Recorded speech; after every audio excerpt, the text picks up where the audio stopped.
Hey everyone, welcome back to Logical Sewing. I'm back with new video of making shawl collar jumpsuit. I have inspired this from Athena, so I wanted to try this out.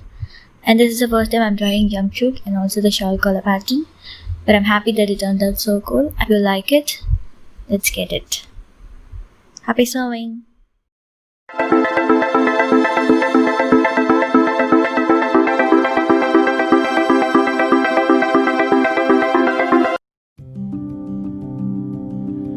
For this, I'm taking this basic black cotton fabric for 4 meters long.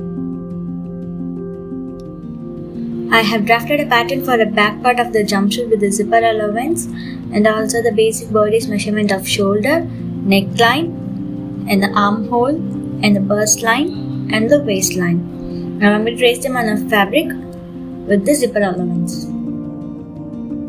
Now I have traced the back pattern on the fabric with the zipper allowance of 2 vertical lines, and from the inner vertical line I have marked my shoulder for 7 inches, and from the shoulder point I have marked the armhole and also the bust line and the waistline with 2 inches of seam allowance.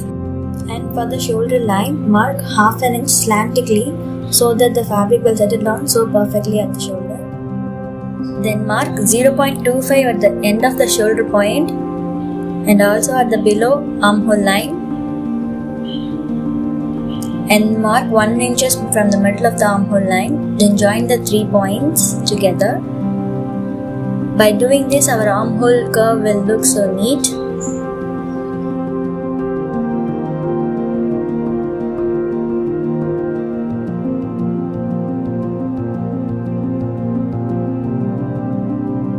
And for the dart, from the bust line, mark 3.5 inches and also at the waistline, same 3.5 inches.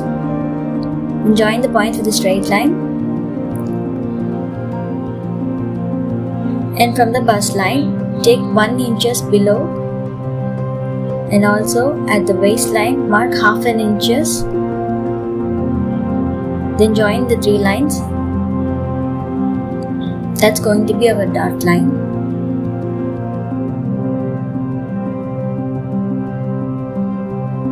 After that, add half an inch of seam allowance at the armhole and cut the traced part out.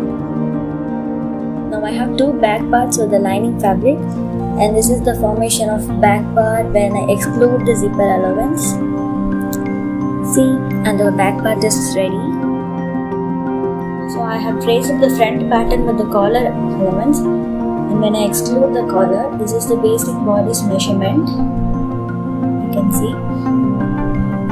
And the shoulder, armhole, and the bust and waistline with the same dot and seam allowance. Then I have traced the body's pattern by keeping the fabric double folded and left 6 and 5 inches for collar markings. And from the vertical line, I have marked my shoulder point for 7 inches and neckline for 3.5 inches. And marked the shoulder slantingly as same as back part. And from the middle of the armhole line, I have marked 0.5 inches for the armhole curve. And I marked the bust line, waistline with the same dart and seam allowance. Now I'm going to mark the collar. Now for the collar, measure the measurements between the dart and the vertical line and mark as same as that, minus 3.1, and I'm going to join them with the shoulder line like this. Then extend the line for the further markings.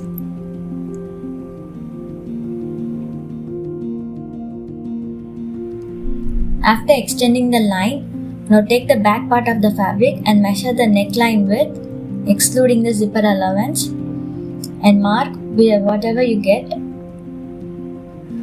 at the extended line. Mine is 4, I'm marking the 4 at the extended line, and I'm marking the midpoint of that line, which is 2 inches. And from the top of the marking, just mark 0.5 inches outwards and then join it with the middle line.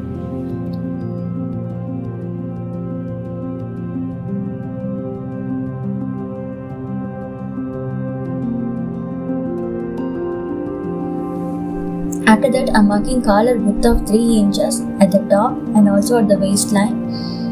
Then I'm going to join them together with a straight line.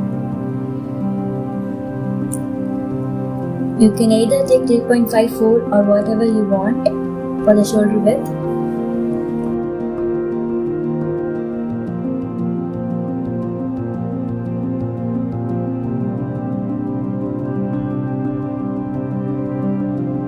Then just add half an inches of seam allowance around the markings and cut them out. Make sure you have made the lining fabric with the exact measurements. Now I have front and back part of the jumpsuit. Now I'm going to mark the pant measurement by keeping the fabric double folded, starting it with the vertical and horizontal line, and the horizontal line is going to be our waistline. From that waistline I'm marking 8 inches from a hip line and 10 inches for the crotch line, and from that 13 inches for my thigh line, and I'm taking 23 inches for the knee line, and at last 37 inches for the ankle line. And I'm just going to extend the lines horizontally for the further markings.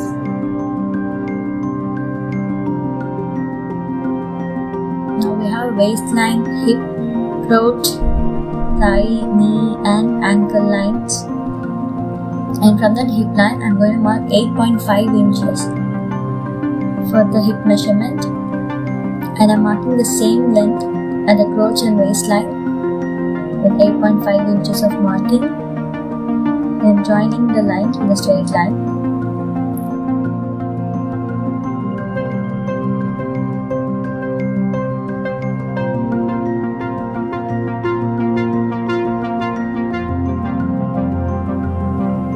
Now at the crotch line I'm extending a 2.1 inches outwards,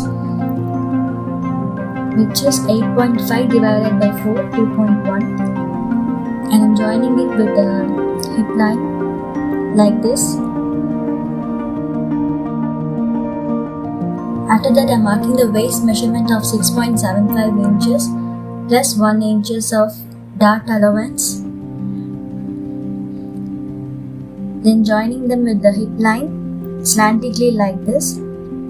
Sorry for the uncoverage of waistline properly.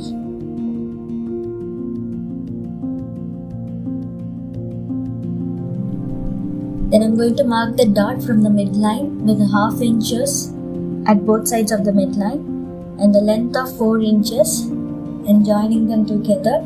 The midline is obtained from the crotch line's midpoint. Then for the thigh line, thigh measurement divided by 2, and we're going to mark from its midpoint like this on the middle line. And as same as for the knee divided by 2 and its midpoint, mark that from the middle line. Also same for the ankle line, or ankle measurement divided by 2, mark that from the middle line on both sides. Then join the points together with the crotch line.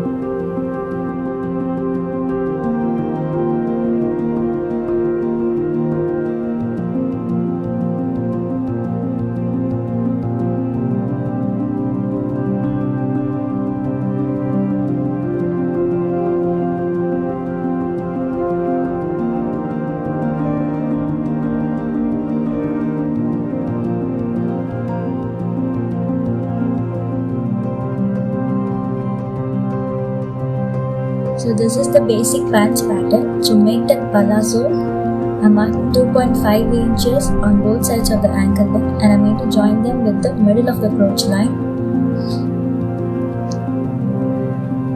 like this, so that we get the palazzo pants pattern.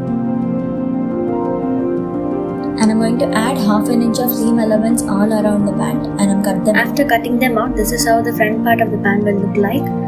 Now I'm going to add the pocket, and for that I'm taking 2 inches from the inner waistline and not from the seam allowance, and I'm marking it, and also marking 1/2 inches for the seam allowance of pocket, and marking 5 inches below, then joining them together to mark the pocket shape like this. And the first line is going to be a seam allowance line, and I'm going to cut that part out.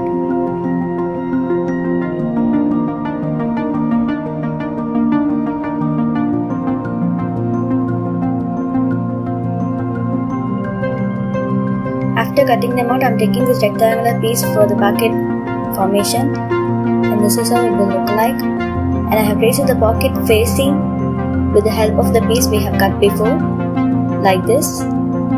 I hope you can understand what I'm doing. Then we have to join the rectangular piece and the pocket facing like this. After that, we have to join them with the pant part, like this. Make sure you have marked more than the dart size, like this. Then for the back part of the pant, I have traced the exact shape of the front part, and I'm going to extend the crotch line and the waistline. For that, I'm measuring the midline, its midpoint, like this, and marking it.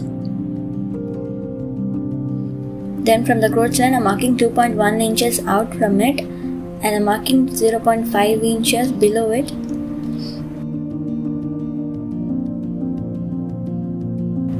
Then from the midpoint of the waistline, I'm going to add 2.1 inches, like this. Then I'm going to join this point with that point, like this.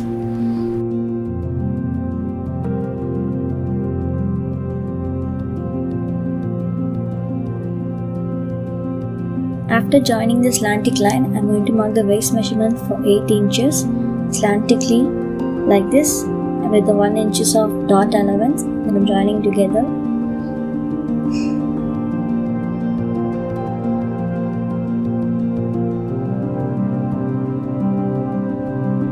Also, I'm marking the parallel line towards the waistline for the dot.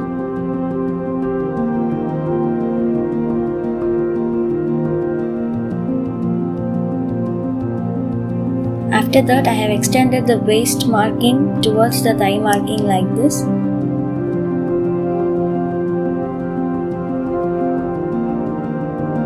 Then I'm going to add 2.5 inches at the both end of the ankle line.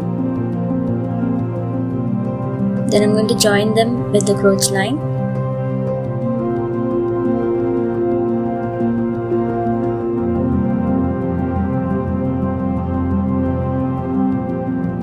After joining the ankle lines with the crotch lines together, now I'm going to mark the dot with the 0.5 inches of dot allowance on the both sides like we did before.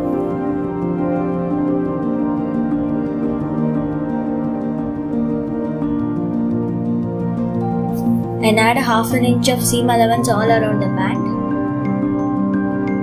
Then add half an inch of seam allowance for the zipper allowance with 4 inches long.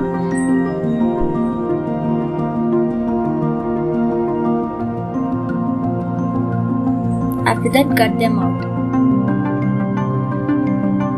Now for the waistband, I'm taking rectangular piece for 21 inches of length with 4 inches of width. Make sure you have cut the two parts. And now cutting for jumpsuit is done. My front part and the back part and the back part of the band and the front part of the band with pockets and my waistband.